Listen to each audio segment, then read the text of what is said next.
Mon frère jumeau est apparu à ma porte, couvert de bleu. Les frères de sa femme le battaient depuis 1 an, alors nous avons échangé nos places et je me suis assuré qu'il ne l'oublierait jamais. Salut, Reddit. Mon frère jumeau identique s'est présenté à mon appartement l'année dernière, l'air d'avoir traversé une zone de guerre. Il s'est avéré que les frères de sa femme l'utilisaient comme punching ball depuis plus de 12 mois. Il m'a demandé d'échanger nos places pour qu'il puisse s'échapper et guérir. J'ai accepté et j'ai passé cette semaine à vivre son cauchemar tout en documentant tout. Ensuite, j'ai invité ces types à dîner et j'ai regardé leur monde s'embraser. Voici comment ça s'est passé. Je m'appelle Nathan, 32 ans, homme, je travaille comme ingénieur civil pour une entreprise de construction à Seattle. Carrière décente, propriétaire de mon appartement, je conduis un camion fiable, je mène une vie assez simple. Mon frère jumeau Ethan et moi sommes identiques.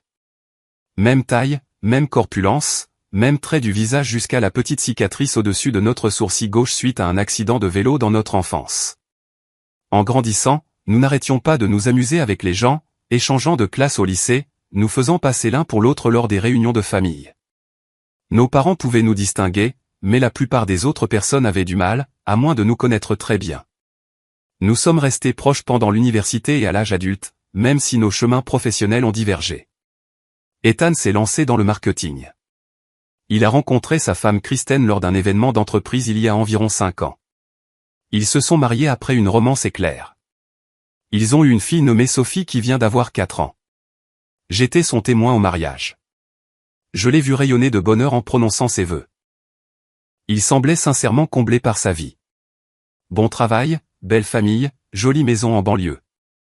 C'est pourquoi j'étais totalement pris au dépourvu par ce qui s'est passé ce mardi soir de mars. J'étais assis à ma table de cuisine, à mi-chemin de l'examen des plans d'un projet commercial, quand j'ai entendu frapper. Ce n'était pas le coup confiant d'un ami qui passe à l'improviste, ni le tapotement rapide d'un livreur. Ce coup était hésitant, presque apologétique, comme si la personne de l'autre côté n'était pas sûre de mériter d'être là. Je me souviens avoir posé ma tasse de café et m'être dirigé vers la porte avec un vague sentiment de malaise qui s'installait déjà dans ma poitrine. Quand j'ai ouvert cette porte, je n'ai pas immédiatement reconnu la personne qui se tenait là. Non pas parce qu'il avait l'air différent de moi, nous sommes des jumeaux identiques, des miroirs l'un de l'autre sur presque tous les plans physiques, mais parce que la personne en face de moi semblait diminuer d'une certaine manière, comme si quelqu'un avait pris mon frère confiant et prospère et l'avait vidé de l'intérieur. Ses épaules étaient voûtées, sa tête baissée. Quand il a finalement levé les yeux vers moi, j'ai vu les bleus. Ce n'était pas le genre de bleu qu'on se fait en trébuchant sur un meuble ou en se cognant contre une porte d'armoire. Ils étaient délibérés, méthodiques. Une ecchymose violet foncé s'étalait sur sa pommette gauche, ses bords se fondant dans un jaune vert maladif. Sa lèvre inférieure était fendue, encroûtée de sang séché qui n'avait pas été correctement nettoyé. Quand il a changé de poids, j'ai remarqué comment il grimaçait, comment il tenait ses côtes comme si elles pouvaient se briser s'il bougeait trop vite. Ses phalanges étaient à vif, la peau arrachée par endroits. Il y avait dans ses yeux un regard hanté que je n'avais jamais vu auparavant. Même pas quand nous étions enfants et que les choses étaient vraiment difficiles après la mort de maman. C'était différent.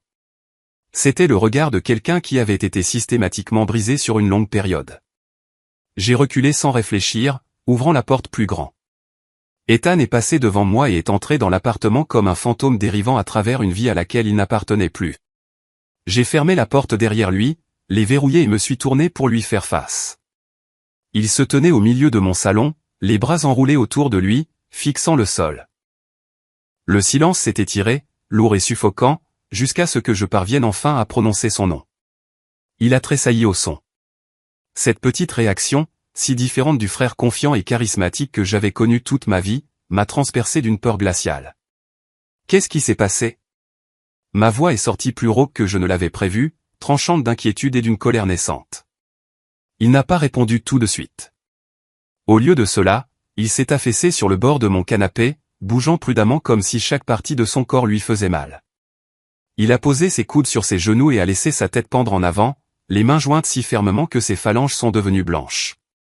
Quand il a finalement parlé, sa voix était à peine un murmure, brisée et rauque d'une manière qui me serrait le cœur. Ce sont les frères de Kristen, a-t-il simplement dit. Blake et Craig. Mon estomac s'est noué.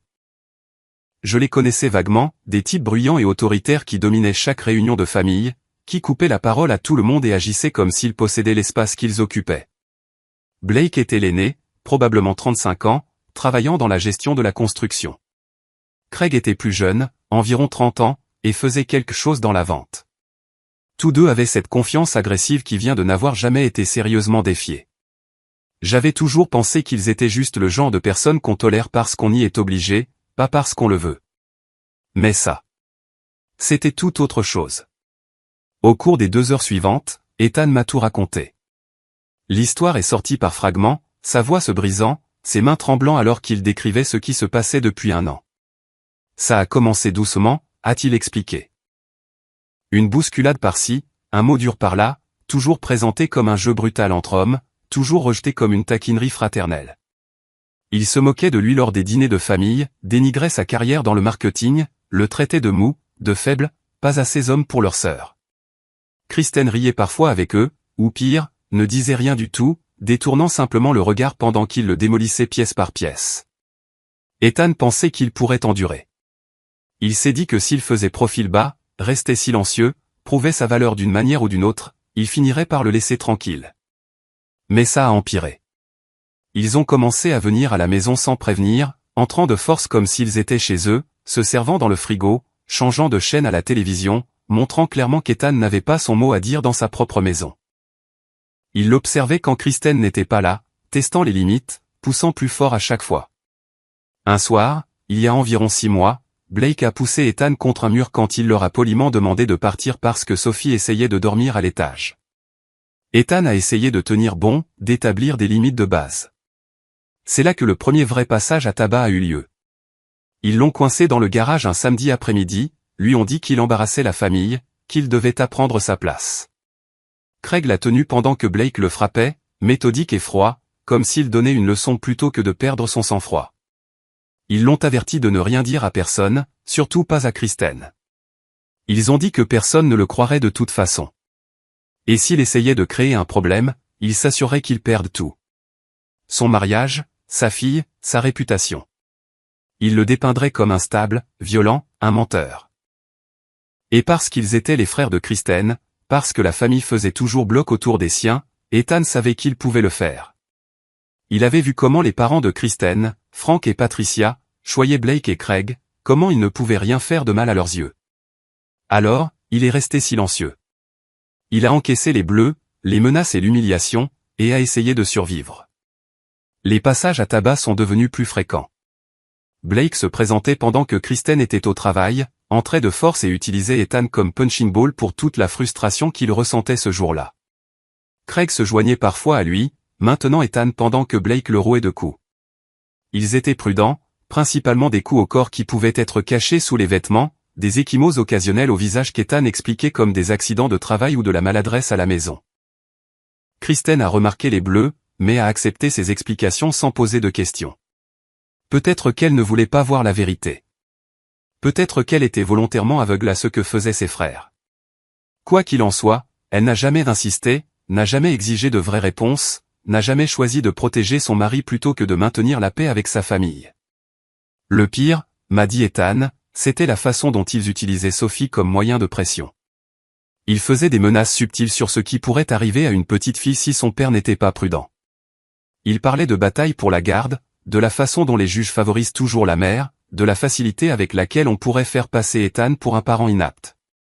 Ces menaces le paralysaient, le piégeant dans un cauchemar dont il ne pouvait pas se réveiller.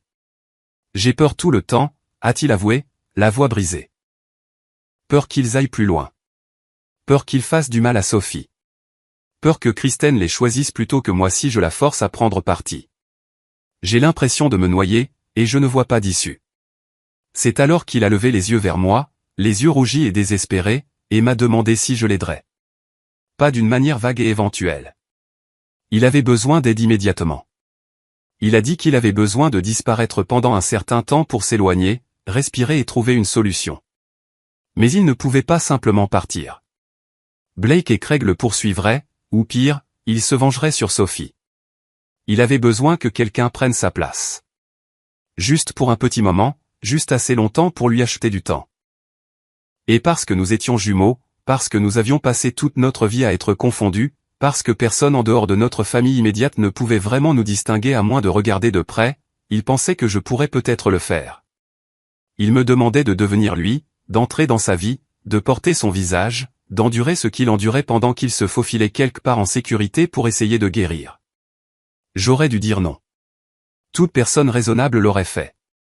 Le plan était insensé, dangereux et légalement discutable au mieux. Mais je n'ai pas dit non. J'ai regardé mon frère, mon jumeau, ma moitié, la personne avec qui j'avais partagé un utérus, qui me connaissait mieux que quiconque au monde, et j'ai vu à quel point il était brisé. J'ai vu les bleus, la peur et l'épuisement gravés sur chaque ligne de son visage. Je ne pouvais pas le laisser retourner seul dans cette maison. Je ne pouvais pas laisser ces hommes continuer à lui faire du mal, à le broyer jusqu'à ce qu'il ne reste plus rien. Alors, j'ai dit oui. Je lui ai dit que je le ferais. J'échangerais ma place avec lui, j'entrerais dans sa vie, j'affronterais ses bourreaux et je lui achèterais le temps dont il avait besoin pour s'échapper. Mais plus que ça, j'ai décidé que je m'assurerais que Blake et Craig paient pour ce qu'ils avaient fait. Je ne me contenterai pas de survivre à sa place. Je tendrai un piège. Je rassemblerai des preuves, j'exposerai leur cruauté et je démantèlerai le pouvoir qu'ils avaient sur lui. Je leur donnerai une leçon qu'ils n'oublieraient jamais. Nous avons passé les 3 jours suivants à planifier chaque détail avec une précision militaire. J'ai emménagé temporairement dans l'appartement d'Ethan pendant que nous nous préparions, utilisant mon appartement comme base pour l'équipement et la documentation dont nous aurions besoin. Ethan m'a expliqué chaque aspect des routines qui composaient son existence quotidienne, de la façon dont il nouait ses lacets à l'itinéraire spécifique qu'il empruntait pour se rendre au travail, en évitant certaines rues parce qu'elles ajoutaient du stress à sa matinée. Il m'a montré son espace de travail au bureau à travers des photos et des vidéos qu'il avait prises discrètement avec son téléphone. J'ai mémorisé les noms de ses collègues, David, qui était assis dans le bureau voisin et voulait toujours parler de sport, Linda de la comptabilité, qui apportait des biscuits faits maison tous les vendredis, sa patronne, Jennifer, qui avait des attentes irréalistes en matière de délai. J'ai appris ses campagnes marketing en cours, me suis familiarisé avec les clients qu'il gérait, j'ai étudié le jargon de l'industrie qu'il utilisait quotidiennement. Les soirées étaient consacrées à la compréhension de sa vie de famille. Ethan a diffusé des vidéos de Sophie au dîner, pendant les jeux, se préparant pour le coucher. J'ai étudié comment il interagissait avec elle, les voix spécifiques qu'il utilisait pour lire les différents personnages de ses livres d'histoire, la façon dont il comptait à rebours à partir de 5 quand elle retardait l'heure du coucher, comment il célébrait quand elle faisait un nouveau dessin. Sophie était obsédée par les dinosaures ces derniers temps, en particulier les vélociraptors, et elle adorait dessiner des scènes élaborées d'eux dans la jungle. Elle avait un tricératops en peluche nommé Monsieur Stompy qui l'accompagnait partout. Kristen était plus compliquée. Ethan m'a expliqué comment elle aimait son café, 2 sucres, une touche de crème, servi dans la tasse bleue qu'elle avait reçue de ses parents. Elle travaillait comme coordinatrice de facturation dans un cabinet médical du centre-ville.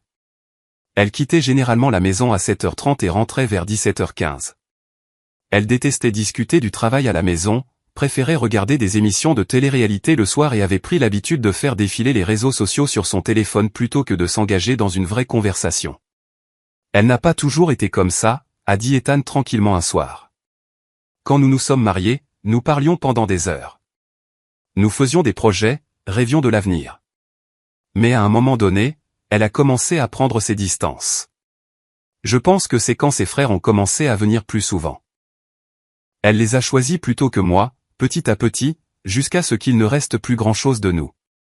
Le mariage s'est rodé depuis au moins 2 ans, a-t-il expliqué. De petits moments de déconnexion qui s'étaient accumulés avec le temps.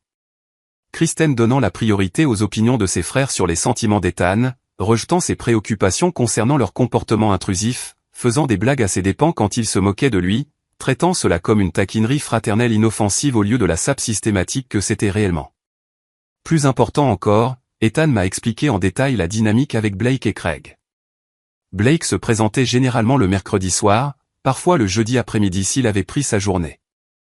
Il entrait sans frapper, utilisant la clé que Kristen lui avait donnée la première année de leur mariage. Blake établissait immédiatement sa domination, se servant de la nourriture, commentant l'état de la maison, posant des questions indiscrètes sur leurs finances ou leur mariage. L'intimidation physique commençait de manière subtile, se tenir trop près, acculer Ethan dans les coins pendant une conversation, le toucher de manière agressive déguisée en tapes amicales sur l'épaule qui étaient en fait juste assez fortes pour faire mal. Si Kristen n'était pas à la maison, Blake passait à la vitesse supérieure, poussant Ethan contre les murs, attrapant le col de sa chemise, se mettant juste devant son visage tout en proférant des menaces sur ce qui arriverait s'il se plaignait un jour à Kristen de leur visite. Craig était différent, plus calculateur dans son approche. Il se présentait le week-end, généralement le samedi matin, lorsque Kristen emmenait Sophie chez ses parents pour quelques heures. Craig apportait de la nourriture à emporter, se montrait amical au début, puis passait progressivement en mode interrogatoire. Il posait des questions sur les performances professionnelles d'Ethan, son salaire, sa planification de la retraite, son adéquation en tant que mari et père. Chaque question était conçue pour le saper et le diminuer. C'est Craig qui a menacé Sophie pour la première fois, m'a dit Ethan, la voix tremblante au souvenir. Il l'a dit si nonchalamment, comme s'il commentait la météo. Il a juste mentionné à quel point il serait facile pour un enfant d'avoir un accident. À quel point ce serait tragique si quelque chose lui arrivait parce que son père ne pouvait pas la protéger correctement. Il souriait en le disant. Nathan, il souriait comme s'il prenait plaisir à me voir réaliser à quel point j'étais impuissant. Les deux frères avaient les clés. Tous deux se sentaient en droit de se présenter quand ils le voulaient. Et tous deux avaient clairement fait savoir que si Ethan racontait un jour à Kristen toute l'étendue de ce qui se passait, il s'assurerait qu'ils perdent tout. Ils avaient déjà discuté de la stratégie, de la façon dont il prétendrait qu'Ethan était mentalement instable, comment il présenterait ses inévitables blessures de défense comme la preuve qu'il était violent, comment il se dépeindrait comme des frères inquiets essayant de protéger leur sœur d'un mari violent. C'était une campagne de terreur calculée, et il s'en sortait parce qu'Ethan était paralysé par la peur de perdre Sophie et parce que personne dans la famille de Kristen ne le croirait plutôt que ses frères. J'ai installé des caméras cachées dans toute la maison. De petits appareils conçus pour ressembler à des objets du quotidien, une horloge sur le manteau de la cheminée, un chargeur de téléphone sur le comptoir de la cuisine, un détecteur de fumée dans le couloir. Tous enregistrés en continu sur un stockage cloud auquel je suis le seul à pouvoir accéder. J'ai acheté un petit enregistreur audio qui ressemblait à un stylo, que je gardais dans la poche de ma chemise chaque fois que j'étais à la maison. J'ai tout documenté, les bleus qu'Ethan avait déjà, son récit des incidents précédents, des copies des dossiers médicaux d'une visite aux urgences où il avait prétendu être tombé dans les escaliers. Le 4e jour, nous avons fait l'échange. Ethan a coupé ses cheveux pour correspondre au style légèrement plus long que je portais.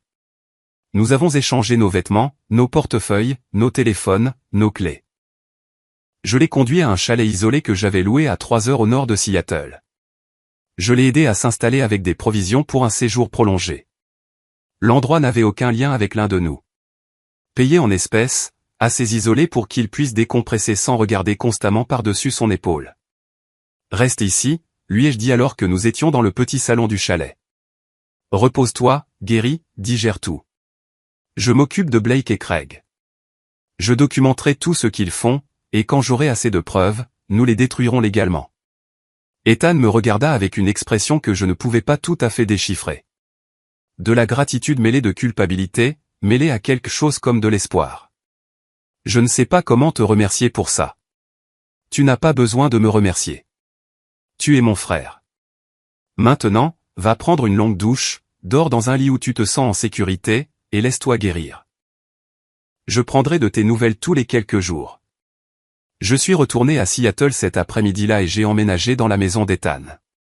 Kristen était au travail, Sophie à la garderie. J'ai parcouru les pièces, me familiarisant avec l'espace, la disposition, les petits détails qui m'aideraient à vendre l'illusion, des photos de famille sur les murs, les dessins de Sophie collés au réfrigérateur avec des aimants, les lunettes de lecture de Kristen sur la table basse. Quand Kristen est rentrée ce soir-là avec Sophie, j'étais dans la cuisine en train de préparer le dîner. Des spaghettis à la bolognaise, l'un des repas de semaine standard d'Ethan. J'avais pratiqué son langage corporel dans le miroir, les épaules légèrement voûtées, la façon dont il avait appris à se faire plus petit, moins menaçant, moins visible. « Salut », ai-je dit quand elle est entrée, en gardant ma voix égale et neutre. « Salut », a-t-elle répondu, me regardant à peine alors qu'elle posait son sac à main et aidait Sophie à enlever sa veste. La circulation était horrible. « Sophie, va te laver les mains pour le dîner. » La fillette de 4 ans s'est précipitée vers la salle de bain, et Kristen a traversé la cuisine avec l'efficacité routinière de quelqu'un qui accomplit des gestes familiers. Elle ne semblait rien remarquer de différent chez moi. Pourquoi l'aurait-elle fait?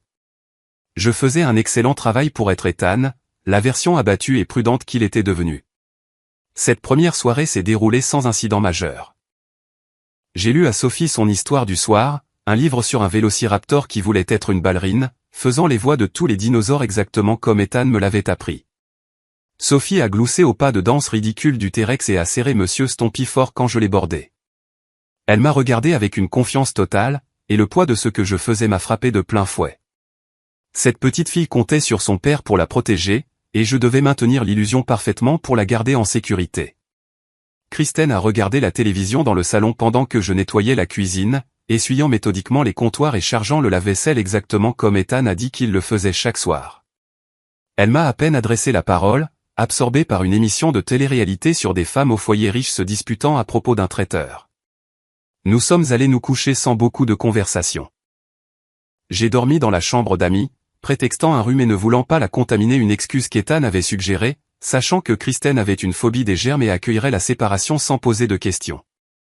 La chambre d'amis est devenue mon centre d'opération. Après que Kristen se soit endormie, j'examinais les enregistrements de la journée, prenais des notes détaillées, sauvegardais tout sur plusieurs emplacements de stockage cloud. J'ai créé une feuille de calcul suivant chaque incident, chaque menace, chaque moment qui pourrait être utilisé comme preuve. Date, heure, personne présente, mots exacts prononcés, actions physiques entreprises, tout était documenté avec la précision que j'appliquais normalement au projet d'ingénierie. Blake s'est présenté le mercredi soir, comme prévu. J'étais rentré du travail vers 18h, en train de réchauffer des restes au micro-ondes quand j'ai entendu sa clé dans la serrure. Il est entré comme s'il était chez lui, sans frapper ni s'annoncer, il a simplement traversé la cuisine et a pris un soda dans le réfrigérateur sans demander. « Salut, champion », a-t-il dit avec ce ton condescendant dont Ethan m'avait prévenu. Blake était un grand gaillard, un M88, probablement 100 kilos, le tout provenant de la musculation en salle plutôt que d'une force fonctionnelle. Il avait l'assurance de quelqu'un qui n'avait jamais été sérieusement défié, qui avait passé toute sa vie à s'en tirer avec des comportements d'intimidation parce qu'il était plus grand et plus bruyant que tout le monde. Dure journée au bureau à pousser du papier. J'ai gardé les yeux baissés, jouant le rôle qu'Ethan avait habité pendant plus d'1 an. Juste longue. Beaucoup de réunions. Ouais, des réunions. Blake a ri comme si c'était la chose la plus drôle qu'il ait entendue de la journée. Ça doit être vraiment dur de s'asseoir dans des salles de conférence à parler de stratégie marketing pendant que de vrais hommes font du vrai travail. Mon équipe a coulé les fondations d'un immeuble de bureaux de 3 étages aujourd'hui. On a construit quelque chose de réel, tu sais, quelque chose qui va vraiment durer. Le sous-entendu était clair, la carrière d'Ethan n'avait aucun sens, son travail ne valait rien, il était moins un homme parce qu'il ne faisait pas de travail physique.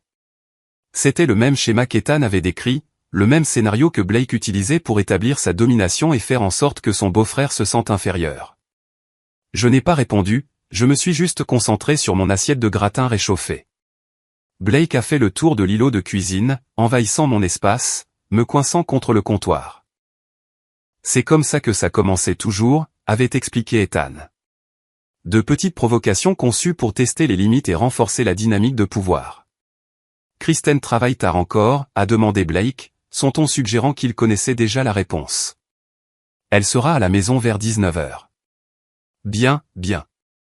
On ne voudrait pas qu'elle voie son mari être un perdant aussi pathétique, n'est-ce pas? Il m'a poussé l'épaule. Pas assez fort pour vraiment faire mal, mais assez agressif pour être intimidant. Tu l'embarrasses, tu sais ça? Ma sœur mérite mieux qu'un geek du marketing mou qui ne peut pas se défendre. Elle aurait pu épouser n'importe qui, mais elle s'est contentée de toi. L'enregistreur dans ma poche capturait chaque mot avec une clarté parfaite. La caméra, déguisée en horloge de cuisine, enregistrait la vidéo en haute définition, montrant la posture agressive de Blake, son invasion de mon espace personnel, sa main sur mon épaule. Je l'ai laissé continuer sa routine, absorbant les insultes, répondant avec le langage corporel soumis qu'il attendait. Épaules voûtées, yeux baissés, réponse verbale minimale qui ne provoquerait pas d'agression supplémentaire. Blake a passé environ 20 minutes à établir sa domination. Il a tout critiqué, la propreté de la cuisine, la nourriture que je mangeais, mes vêtements de travail, ma posture, mon existence en général. Chaque insulte était conçue pour saper l'estime de soi, pour renforcer l'idée qu'Ethan ne valait rien et devrait être reconnaissant que Blake et Craig le tolèrent. Quand la voiture de Kristen s'est garée dans l'allée, le comportement de Blake a changé instantanément. Il est devenu amical, jovial, le frère inquiet qui vient juste prendre des nouvelles de la famille de sa sœur.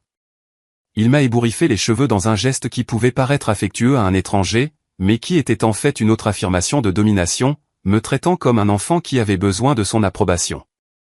Bonne discussion, champion, a-t-il dit assez fort pour que Kristen l'entende en entrant. Je m'assure juste qu'on s'occupe bien de ma sœur. La famille doit veiller les uns sur les autres, n'est-ce pas?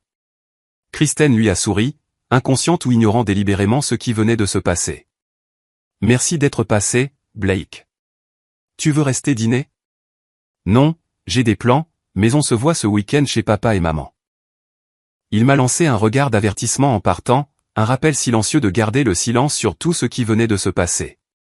Après son départ, je me suis assis à la table du dîner avec Kristen et Sophie, jouant le rôle du mari et père soumis et abattu tout en cataloguant intérieurement tout pour la confrontation éventuelle. Sophie a bavardé sur sa journée à la garderie, quelque chose à propos de la peinture au doigt et d'un ami qui avait apporté des biscuits pour tout le monde.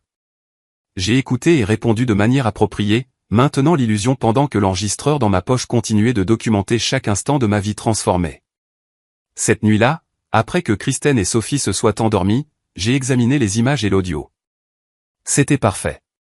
Vidéo claire montrant l'agression de Blake, audio impeccable capturant chaque insulte et menace.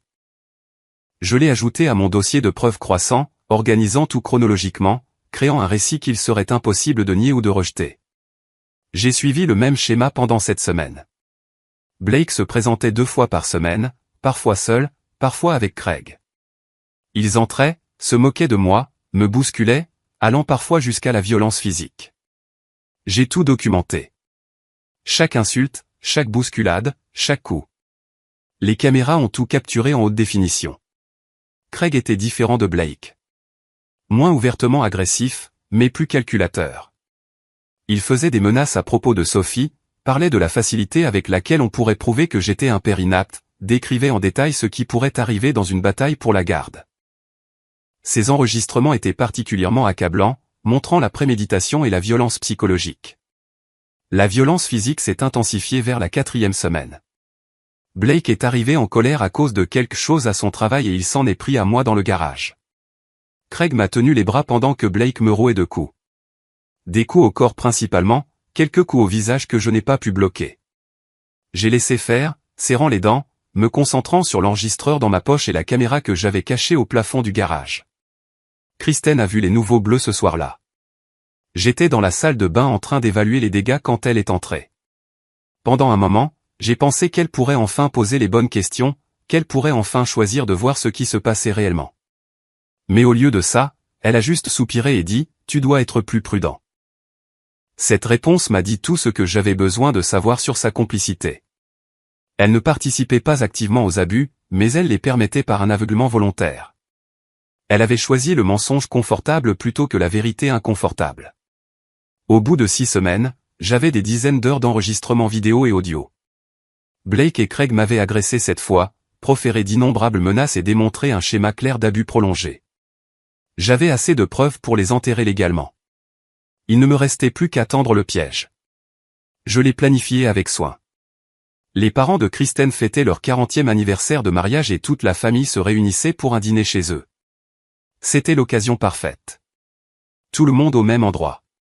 Aucun moyen pour Blake et Craig d'éviter la confrontation. Exposition maximale pour leur crime. J'ai exposé mon plan à Ethan lors de notre appel téléphonique nocturne. Il était hésitant au début, inquiet du potentiel de violence, mais je l'ai convaincu que c'était le moyen le plus sûr. Une exposition publique avec des témoins, des documents prêts à être remis aux autorités. La veille du dîner d'anniversaire, j'ai tout préparé. J'ai monté les images les plus accablantes dans une vidéo de compilation, j'ai organisé les enregistrements audio chronologiquement, j'ai compilé les dossiers d'hôpital et les photographies des blessures. J'ai gravé des copies sur plusieurs clés USB, j'ai tout téléchargé sur un stockage cloud sécurisé et j'ai préparé des dossiers pour la police, la famille de Kristen et l'avocat en divorce d'Ethan. Oui, j'en avais déjà engagé un pour lui. Samedi soir, je suis arrivé chez Frank et Patricia avec Kristen et Sophie. L'endroit était plein de familles élargies et d'amis de la famille, probablement 40 personnes au total. Blake et Craig étaient déjà là, tenant la cour dans le salon, racontant une histoire qui faisait rire tout le monde. Quand ils m'ont vu entrer, Blake a souri d'un air suffisant et a fait un commentaire sur le fait que je me montrais enfin pour une fois. Craig a marmonné quelque chose à son ami qui les a fait rire tous les deux. Ils n'avaient aucune idée de ce qui les attendait. Le dîner était l'affaire familiale habituelle. Trop de nourriture, trop de conversations en même temps, Frank racontant des histoires sur les premières années de son mariage pendant que Patricia rayonnait à ses côtés. J'ai joué mon rôle à la perfection, restant silencieux, gardant la tête baissée, étant la version diminuée d'Ethan qu'ils attendaient tous. Après le dessert, Frank s'est levé pour prononcer un discours, remerciant tout le monde d'être venu. Quand il a fini, je me suis levé aussi. La pièce est devenue silencieuse, confuse. Ce n'était pas au programme. J'aimerais dire quelque chose aussi, ai-je annoncé, en gardant ma voix stable. À propos de la famille, et de ce que signifie protéger les gens que l'on aime. Kristen m'a lancé un regard d'avertissement, clairement mal à l'aise que j'attire l'attention. Blake et Craig ont échangé des regards, pensant probablement que j'allais me ridiculiser d'une manière ou d'une autre. J'ai sorti une petite télécommande et l'ai pointée vers la télévision montée sur le mur de la salle à manger.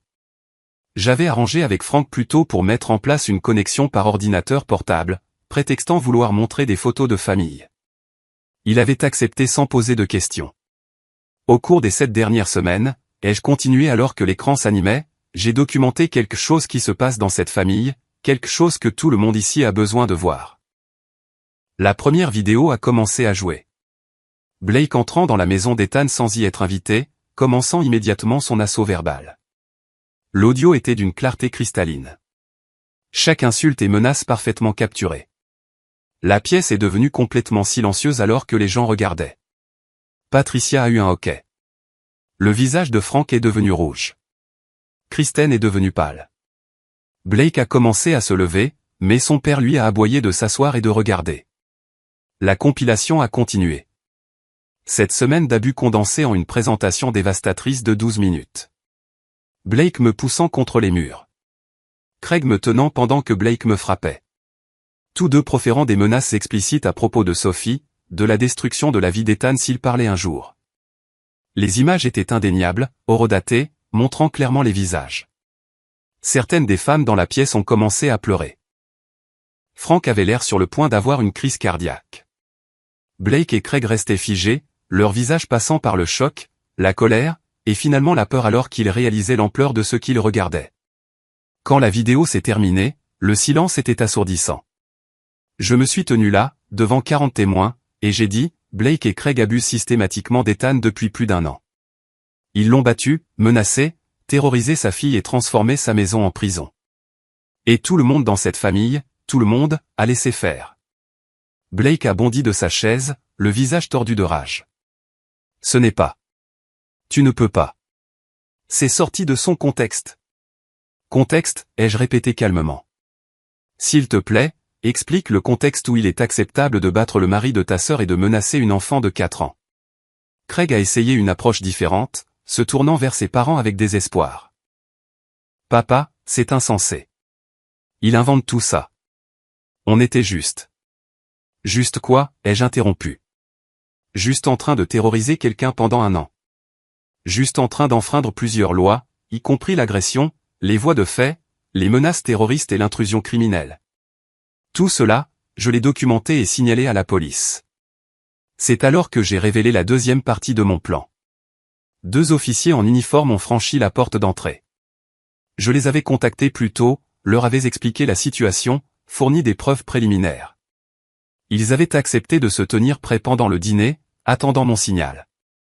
Les officiers se sont approchés de Blake et Craig, les informant qu'ils étaient en état d'arrestation pour agression, voies de fait, menaces criminelles et harcèlement. Blake a commencé à crier à propos d'avocats et de fausses accusations. Craig est devenu pâle et silencieux. Tous deux ont été menottés pendant que leurs parents regardaient avec horreur, que leurs amis et leur famille élargie restaient figés, que Kristen sanglotait dans un coin. Alors qu'on les emmenait, Blake s'est tourné vers moi avec une haine pure dans les yeux. Tu vas regretter ça. On va te détruire au tribunal. On va tout te prendre. Je l'ai regardé calmement et j'ai dit, vous avez déjà essayé de détruire quelqu'un pendant plus d'1 an. Vous avez essayé de le briser, de le faire se sentir impuissant et sans valeur. Mais je ne suis plus votre victime. Le visage de Blake est devenu vide de toute expression à cette dernière déclaration, mais avant qu'il ne puisse la comprendre, les officiers l'ont tiré vers la porte. Les deux frères ont été embarqués dans des voitures de patrouille et emmenés. La maison était soudainement beaucoup plus calme, juste le son doux des pleurs de Patricia et des gens qui bougeaient mal à l'aise. Je me suis tourné vers les invités restants. Je pense qu'il est temps pour tout le monde de partir. Si quelqu'un veut des copies des preuves pour sa propre compréhension de ce qui s'est passé, je peux les fournir. Sinon, s'il vous plaît, partez. La plupart des gens ne pouvaient pas partir assez vite, offrant des condoléances maladroites, des excuses, ou fuyant simplement sous le choc. Patricia s'est approchée de moi avant de partir, des larmes coulant sur son visage. « Je suis tellement désolée », a-t-elle dit, la voix brisée. « Je ne savais pas. Je ne savais pas qu'il faisait ça. » Je l'ai regardé et j'ai vu une horreur sincère dans ses yeux. « Peut-être que vous ne connaissiez pas l'étendue de la situation », ai-je répondu. Mais il y avait des signes. Il y a eu des moments où vous auriez pu poser des questions. Vous auriez pu vous demander pourquoi votre gendre avait l'air de plus en plus effrayé et abattu. Ces signes étaient là. Tout le monde a choisi de ne pas les voir. Elle a hoché la tête, pleurant plus fort, et est partie avec Frank, qui n'avait toujours pas dit un mot. Bientôt, il ne restait plus que Kristen et moi dans le salon. Elle était assise sur le canapé, le visage marbré de larmes, et me regardait avec quelque chose qui ressemblait à de la haine. « Comment as-tu pu faire ça à ma famille ?» a-t-elle demandé, la voix tremblante. « Nous allons tout perdre à cause de toi. » Je me suis assis en face d'elle, soudainement épuisé, alors que l'adrénaline qui m'avait tenu commençait à s'estomper. « Kristen, tes frères battent ton mari depuis plus d'1 an. Ils ont terrorisé ta fille. Ils ont transformé votre maison en un lieu de peur et de violence. Et tu les as laissés faire. Tu les as encouragés. Tu as choisi leur approbation plutôt que la sécurité de ta famille. Ce n'est pas arrivé à cause de moi. C'est arrivé à cause des choix que toi et tes frères avez faits, encore et encore. » Elle a secoué la tête, toujours dans le déni. « Mais ils étaient juste protecteurs, s'assurant que tu me traitais bien. » J'ai laissé échapper un rire amer. « Te protéger de quoi? D'un mari qui t'aimait et voulait construire une vie avec toi? Il ne te protégeait pas, Kristen. Il te contrôlait. Et il le maltraitait. Et tu les as laissés faire parce que c'était plus facile que de leur tenir tête. » Je me suis alors levé et lui ai dit que les papiers du divorce seraient déposés dans la semaine, qu'Ethan demanderait la garde exclusive de Sophie, et qu'elle devrait prendre un avocat. Elle m'a regardé avec confusion, commençant à demander quelque chose. Et c'est là que j'ai décidé de lui dire la vérité. « Je ne suis pas ton mari », ai-je dit clairement. « Je suis son frère jumeau, Nathan. » Ethan est venu me voir il y a 7 semaines, couvert de bleu, terrifié, brisé. Il m'a demandé d'échanger nos places pour qu'il puisse s'éloigner et guérir. Alors, je suis entré dans sa vie et j'ai pris sa place. J'ai vécu ici, subissant les abus qu'il subissait, documentant tout, constituant un dossier pour détruire les hommes qui le détruisaient. J'ai regardé son visage passer par la confusion, l'incrédulité, le choc, et enfin la compréhension. Tu n'es pas. Tu es son frère. Tout ce temps, tout ce que tu faisais à Ethan depuis 7 semaines, tu me le faisais à moi, ai-je continué. Chaque coup, chaque insulte, chaque moment de cruauté, je l'ai encaissé pour lui. Et j'ai tout documenté. Ton mari est en sécurité, loin de toi et de tes frères. Il a guéri. Et j'ai rassemblé des preuves pour m'assurer que Blake et Craig subissent les conséquences de leurs actes. Elle m'a fixé un long moment, et j'ai vu quelque chose se briser derrière ses yeux. Un dernier morceau de déni qui volait en éclats. Puis elle a mis son visage dans ses mains et a sangloté. Je n'ai ressenti aucune sympathie. Je lui ai dit que je resterais dans la maison cette nuit-là, mais qu'elle ferait probablement mieux d'aller chez ses parents. Je suis monté dans la chambre d'amis que j'utilisais. Derrière moi, je l'ai entendu pleurer, mais j'ai fermé la porte et l'ai ignoré. C'était fait. Je les avais exposés, j'avais tendu le piège, et ils y étaient tombés droit dedans. Tout le reste allait se dérouler à partir de là. Les procédures judiciaires, les conséquences, la reconstruction. J'ai sorti mon téléphone et j'ai appelé Ethan au chalet. Il a répondu à la première sonnerie, la voix tendue d'anxiété. Je lui ai tout raconté sur le dîner, les preuves, les réactions, l'arrestation de Blake et Craig, la complicité de Kristen exposée, comment c'était enfin terminé. Il est resté silencieux un long moment. Puis je l'ai entendu pleurer. de grands sanglots haletants de soulagement et de libération. Merci, a-t-il dit quand il a pu de nouveau parler. Merci. Je ne sais pas comment je pourrai jamais te remercier assez. Tu n'as pas besoin de me remercier, lui ai-je dit. Tu es mon frère. Je le referai sans hésiter. Maintenant, reste au chalet encore quelques jours pendant que les choses se calment, puis tu pourras rentrer dans ton nouvel appartement. J'avais déjà aidé à lui trouver un appartement d'une chambre de l'autre côté de la ville, loin de Kristen et de sa famille, un nouveau départ où il pourrait reconstruire sa vie et avoir un espace sûr pour Sophie pendant les visites de garde. Nous avons parlé encore un moment, tous les deux en train de digérer tout, épuisés et soulagés, et ayant encore du mal à croire que c'était vraiment fini. Après avoir raccroché, je suis resté assis là, dans la pièce silencieuse, sentant les bleus me faire mal, sentant l'épuisement s'installer dans mes os. Et je me suis permis de respirer. Les suites judiciaires se sont déroulées au cours des mois suivants. Blake et Craig ont tous deux été inculpés de plusieurs crimes, notamment d'agression au 2e degré, de menaces criminelles, de harcèlement criminel et de harcèlement. Les preuves étaient accablantes. Tous deux ont finalement plaidé coupables plutôt que de risquer un procès. Blake a écopé de 18 mois de prison locale et de 3 ans de probation. Craig a écopé de 14 mois et de probation. Tous deux ont reçu l'ordre de ne plus avoir aucun contact avec Ethan ou Sophie, indéfiniment. Le divorce d'Ethan et Kristen a été finalisé 4 mois plus tard. Il a obtenu la garde physique exclusive de Sophie, Kristen ayant des droits de visite supervisés. Le juge qui a examiné toutes les preuves a été consterné par la façon dont elle avait permis les abus et a clairement indiqué dans sa décision qu'Ethan était le parent stable et protecteur. Les parents de Kristen, Frank et Patricia, ont en fait contacté Ethan par la suite. Ils se sont excusés abondamment, ont dit qu'ils avaient honte de leur fils et de leur propre aveuglement.